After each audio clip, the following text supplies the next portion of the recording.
آیت نمبر 53 اعوذ باللہ من الشیطان الرجیم بسم اللہ الرحمن الرحیم یا ایہا الذین آمنوا لا تدخلوا بیوت النبی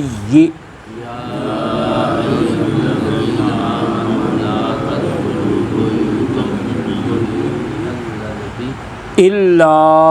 ان یؤذن لکم الى طعام غیر ناظرین اناہ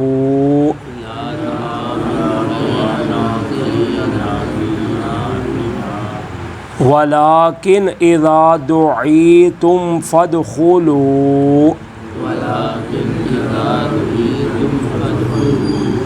فَإِذَا طَعِمْتُمْ فَانْتَشِرُوا وَلَا مُسْتَأْنِسِينَ لِحَدِيثٍ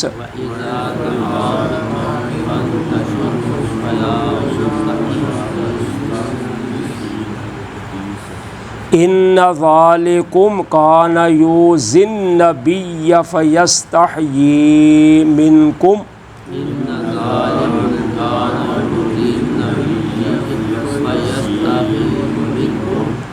واللہ لا یستحیی من الحق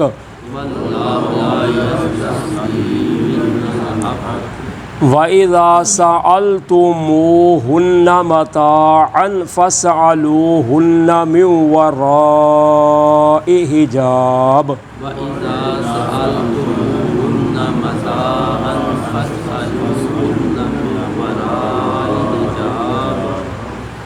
ذالکم اطہر لقلوبکم وقلوبہن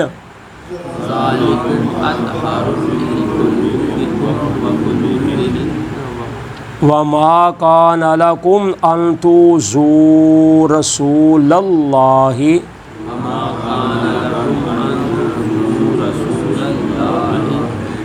ولا ان تنکحوا ازواجہ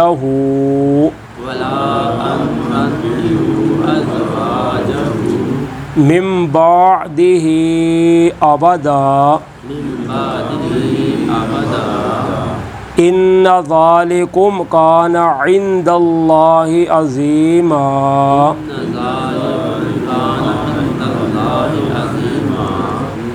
ان تبدوا شیئا او تخفوہ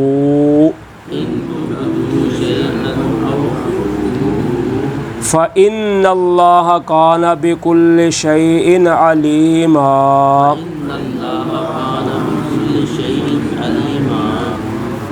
لا جناح علیہن فی آبائہن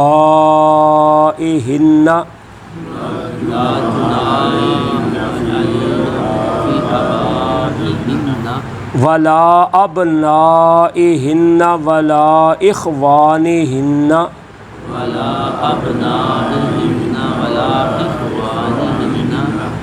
ولا ابناء اخوانہن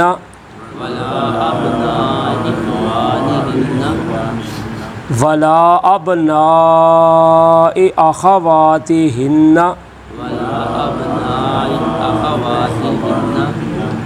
ولا نسائہن ولا ما ملکت ایمانہن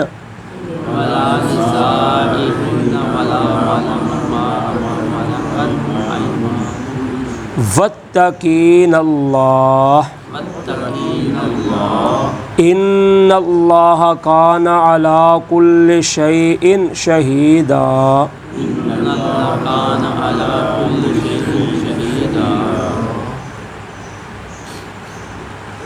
یا ایہا الذین آمنوا لا تدخلوا بیوت النبی الا ان یؤذن لکم الی طعام،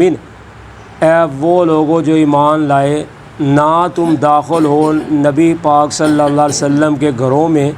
مگر یہ کہ تم کو بلایا جائے یا اجازت دی جائے کھانے کی طرف، غیر ناظرین اناہ، نہ کہ انتظار کرنے والے اس کے پکنے کا، تیار ہونے کا، ولیکن اذا دعیتم، لیکن جب تم کو بلایا جائے اس وقت صرف آؤ، فادخلوا، پس تم داخل ہو، فاذا طعمتم، پس جب تم کھانا کھا چکو، فانتشروا، پس تم پھیل جاؤ یعنی نکل جاؤ، ولا مستأنسین لحدیث، اور نہ تم مشغول ہو جاؤ باتوں میں، ان ذالکم کان یؤذی النبی، بے شک یہ تمہارا کام نبی پاک صلی اللہ علیہ وسلم کو تکلیف دیتا ہے، فیستحیی منکم، پس وہ تم سے شرم محسوس کرتے ہیں، واللہ لا یستحیی من الحق، اور اللہ تعالیٰ نہیں شرم محسوس کرتے حق بیان کرنے میں، ذالکم اطہر وَإِذَا سَأَلْتُمُوهُنَّ مَتَاعًا، اور جب تم سوال کرو ان سے کسی ساز و سامان کا یا کسی مسئلے کا، فَاسْأَلُوهُنَّ مِنْ وَرَاءِ حِجَاب، پس تم سوال کرو یا پوچھو ان سے پردے کے پیچھے سے، ذَالِكُمْ أَطْهَرُ لِقُلُوبِكُمْ وَقُلُوبِهِنْ، یہ تمہارے دلوں کے لیے اور ان کے دلوں کے لیے پاکیزگی کا سبب ہے، وَمَا كَانَ لَكُمْ أَن تُؤْذُوا رَسُولَ اللَّهِ، اور نہیں ہے تمہارے لیے کہ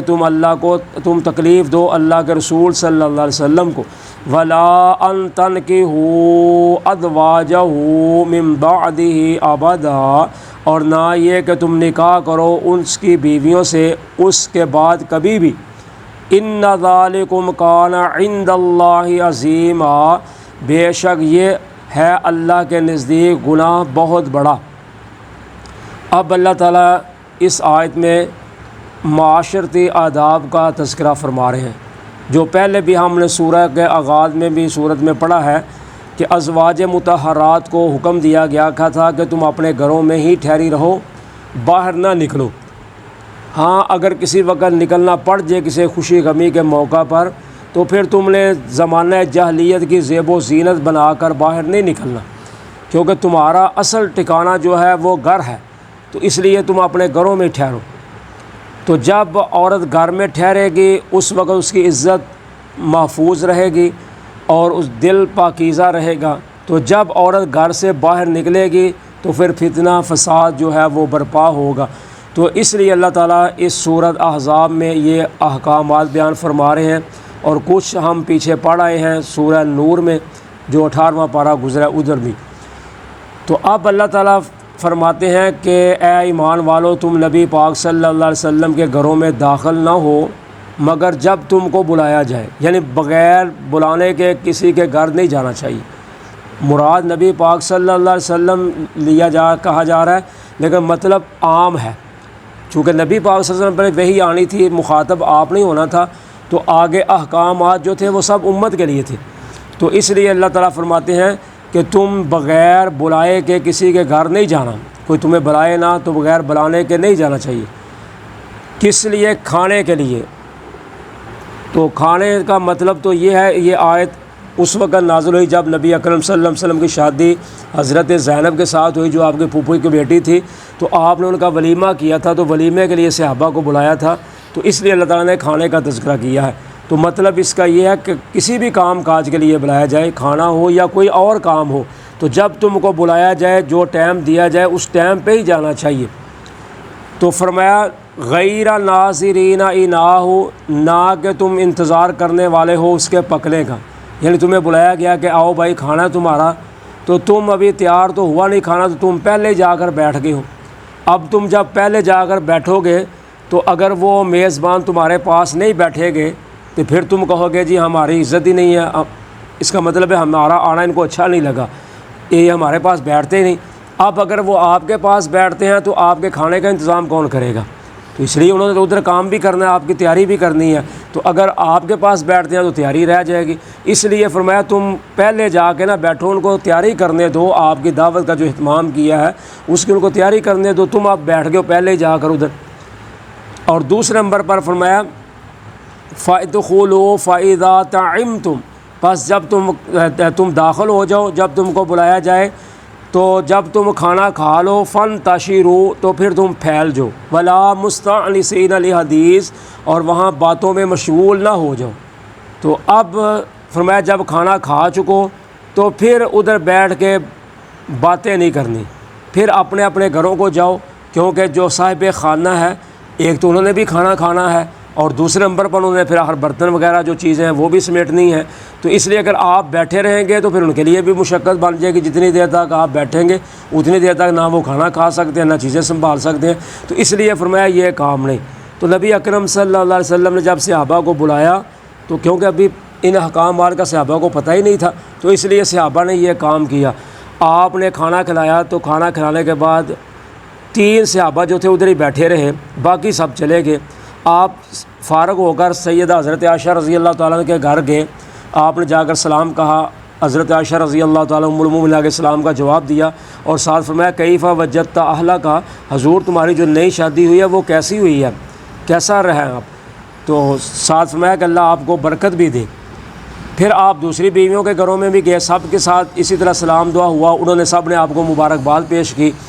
تو جب آپ واپس تشریف لائے حضرت زینب کے پاس، پھر تو ابھی وہ 3 صحابہ ادھر ہی بیٹھے ہوئے تھے۔ تو اس پر آپ کو پھر یہ تکلیف محسوس ہوئی کہ میں سب گھروں سے ہو کر واپس آ گیا ہوں تو یہ ابھی بھی ادھر بیٹھے ہوئے ہیں۔ تو اللہ تعالیٰ فرماتے ہیں ان ذالکم کان یؤذی النبی، یہ تمہارا کام کرنا، یہ تمہارا بیٹھنا نبی پاک صلی اللہ علیہ وسلم کو تکلیف دے رہا تھا۔ فیستحیی منکم، تو وہ آپ تم سے شرماتے تھے، وہ تمہارا لحاظ کرتے ہوئے تم سے کوئی بات نہیں کر رہے تھے، جاؤ بھائی اب گھر تم اپنا کام کاج کرو، تو شرماتے ہوئے۔ لیکن اللہ تعالیٰ فرماتے ہیں واللہ لا یستحیی من الحق، اللہ تعالیٰ حق بات کرنے میں شرماتے نہیں۔ تو اب اللہ بھی اگر شرماتے رہے تو معاملہ کیسے حل ہوگا؟ تو اس لیے اللہ نہیں شرماتے، اللہ تعالیٰ نے حق بات کو بیان کر دیا کہ ایمان والوں ایسا نہیں کرنا، تو پھر ایمان والوں نے انشاءاللہ مان کے بھی دکھایا۔ تو اس لیے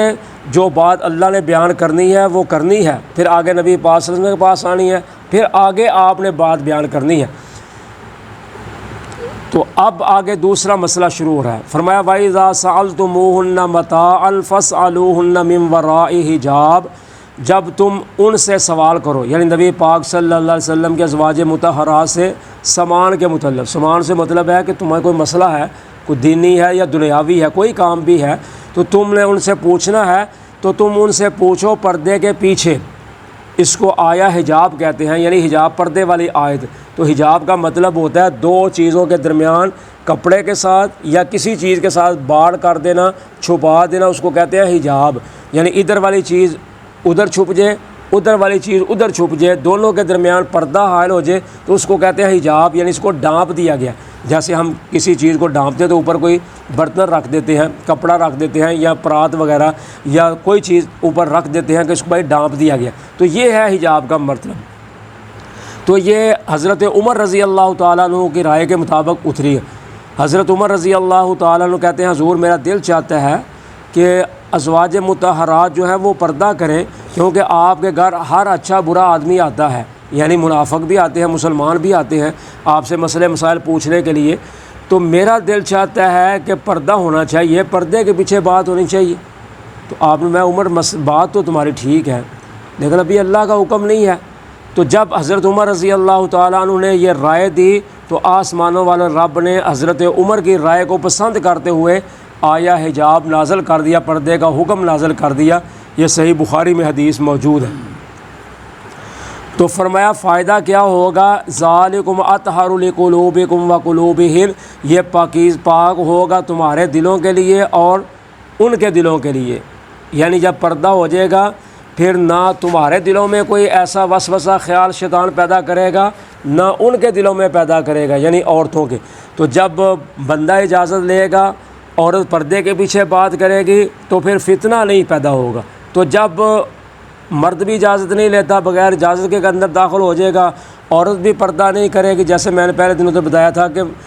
اللہ تعالیٰ نے فرمایا کہ تم نے اپنی بات میں لہجہ جو ہے اس کا تھوڑا سخت رکھنا ہے، الفاظ صحیح ہونے چاہیے، لہجہ تھوڑا جا سخت ہونا چاہیے تاکہ آنے والا تمہاری بات سے کوئی نجائز فائدہ نہ اٹھا سکے۔ مثلا کوئی پوچھتا ہے جی فلاں آدمی گھر ہے، تو کہو نہیں گھر نہیں ہے، آگے پوچھنے کی ضرورت نہیں، آپ نے کیا کہنا ہے، کہاں سے آپ آئے ہیں مجھے بتا دیں، میں آپ کو آئیں گے تو بتا، نہیں آگے ضرورت نہیں ہے، بس جتنا اس نے پوچھا اتنا جواب دو۔ تو یہ ہے اللہ تعالیٰ فرماتے ہیں یہ دلوں کی پاکیزگی ہو گئی تمہارے لیے بھی اور ان کے لیے بھی۔ وما کان لکم ان تؤذوا رسول اللہ، اور فرمایا تمہارے لیے یہ لائق ہی نہیں ہے کہ تم اللہ کے رسول صلی اللہ علیہ وسلم کو تکلیف دو، ولا ان تنکحوا ازواجہ من بعدہ ابدا، اور یہ نہ تم یہ کہ نکاح کرو ان کی بیویوں سے ان کے بعد کبھی بھی۔ اب اللہ تعالیٰ نے فرمایا چونکہ وہ تمہاری روحانی مائیں بن چکی ہیں، تو اس لیے اب نبی پاک صلی اللہ علیہ وسلم کی وفات کے بعد یا آپ کے طلاق دینے کے بعد بعض نے لکھا ہے، لیکن یہ اتنا نہیں ہے کیونکہ آپ نے طلاق کسی کو دی نہیں ہے، تو مطلب یہی ہے کہ جب آپ اس دنیا سے تشریف لے جائیں تو آپ کے بعد آپ کی ازواج مطہرہ جو بیوہ ہو جائیں ان سے تم نکاح نہیں کر سکتے کیونکہ وہ تمہاری مائیں ہیں۔ ان ذالکم کان عند اللہ عظیما، یہ تمہارے لیے ہے اللہ کے ہاں بہت بڑا گناہ، یعنی اگر تم یہ کام کرو گے تو یہ بہت بڑا گناہ ہوگا، تو اس لیے پھر آپ کی ازواج مطہرہ سے کسی نے بھی نکاح نہیں کیا ان سے۔ ان تبدوا شیئا او تخفوہ، اگر تم کسی چیز کو ظاہر کرو یا چھپاؤ، فإن اللہ کان بکل شیء علیما، بے شک اللہ تعالیٰ ہر چیز کا علم رکھنے والے ہیں۔ تو اب فرمایا یہ جو احکامات بیان کیے گئے ہیں اب ان پر تم عمل کرتے ہو یا نہیں کرتے، یا کیسے کرتے ہو کیسے نہیں کرتے، یہ سب اللہ کے علم میں ہے۔ جیسے کہتے ہیں نا جی کہ بس دل میں ہونا چاہیے پردہ، دل کا نہیں، پردہ ظاہر کا ہے، تو اس لیے اللہ تعالیٰ جانتے ہیں جو بھی تم کرو گے۔ لا جناح علیہن فی آبائہن، نہیں ہے گناہ ان عورتوں پر ان کے باپوں کے بارے میں، ولا ابنائہن، اور نہ ان کے اپنے بیٹوں کے بارے میں، ولا اخوانہن، اور نہ اپنے بھائیوں کے بارے میں، ولا ابناء اخوانہن، اور نہ اپنے بھائیوں کے بیٹوں کے بارے میں، ولا ابناء اخواتہن، اور نہ اپنی بہنوں کے بیٹوں کے بارے میں، ولا نسائہن، اور نہ اپنی عورتوں کے بارے میں، ولا ما ملکت ایمانہن، اور نہ جو مالک ہوئے ان کے دائیں ہاتھ، واتقین اللہ، اور تم اللہ سے ڈرو، ان اللہ کان علی کل شیء شہیدا، بے شک اللہ تعالیٰ ہر چیز پر گواہ ہیں یا حاضر ہیں۔ اب جب آیات نازل ہو چکی تو لوگوں کو آنا جانا پھر بھی رہا، یعنی جو قریبی رشتہ دار تھے آنا جانا تو رہا، تو اب ان کے لیے مسئلہ بن گیا کہ اب کیا کریں، جو یہ جن کے پاس ہر وقت آنا جانا ہے ان کا کیا معاملہ ہے، یعنی ان کی ابھی کوئی وضاحت نہیں آئی، جو ہمیشہ گھر میں رہنے والے افراد ہیں ان کے بارے میں کیا حکم ہے، تو اب اللہ تعالیٰ نے ان کی وضاحت کر دی کہ ان سے پردہ نہیں ہے۔ تو ان میں سے سب سے پہلے کون ہے؟ فرمایا تمہارے باپ، یعنی بیٹی باپ سے پردہ نہیں کرے گی، اور فرمایا ابنائہن، بیوی اپنے بیٹوں سے پردہ نہیں کرے گی، یعنی ماں اپنے بچوں سے پردہ نہیں کرے گی، ولا اخوانہن، نہ اپنے بھائیوں سے پردہ کرے گی، ولا ابناء اخوانہن، اور نہ اپنے بھائیوں کے بیٹوں سے یعنی بھتیجوں سے پردہ کریں گی، ولا ابناء اخواتہن، نہ بہن کے بیٹوں سے یعنی جو بھانجے ہیں ان سے نہیں کرے گی، ولا نسائہن، اور نہ اپنی عورتوں سے یعنی عورت کا عورت سے پردہ نہیں آپس میں، نہ فرمایا جو مالک ان کے دائیں ہاتھ یعنی جو ملازم ہیں نوکر ہیں۔ تو اب یہ جو رشتہ دار ہیں جنہوں نے ہر وقت ہی گھر میں رہنا ہے تو ان سے پردہ نہیں ہے، کیونکہ گھر میں عورتوں نے کام کاج کرنا ہے، تو باپ بھی گھر ہے، بیٹا بھی گھر ہے، بھتیجے بھائی بھی گھر ہیں، تو ان سے پردہ نہیں ہے، تو اس لیے فرمایا ان کو چھوڑ کر باقی جو ہے ان سے آپ نے پردہ کرنا ہے، اور فرمایا اللہ سے ڈرنا ہے۔ تو جب اللہ کا ڈر ہوگا تو پھر انسان کامیاب ہو جائے گا۔ تو اللہ تعالیٰ فرماتے ہیں اللہ تعالیٰ ہر چیز پر گواہ ہیں یا حاضر ہیں، یعنی اللہ تعالیٰ ہر چیز کو دیکھ رہے ہیں، اللہ کے علم میں ہے۔ جزاکم اللہ خیر۔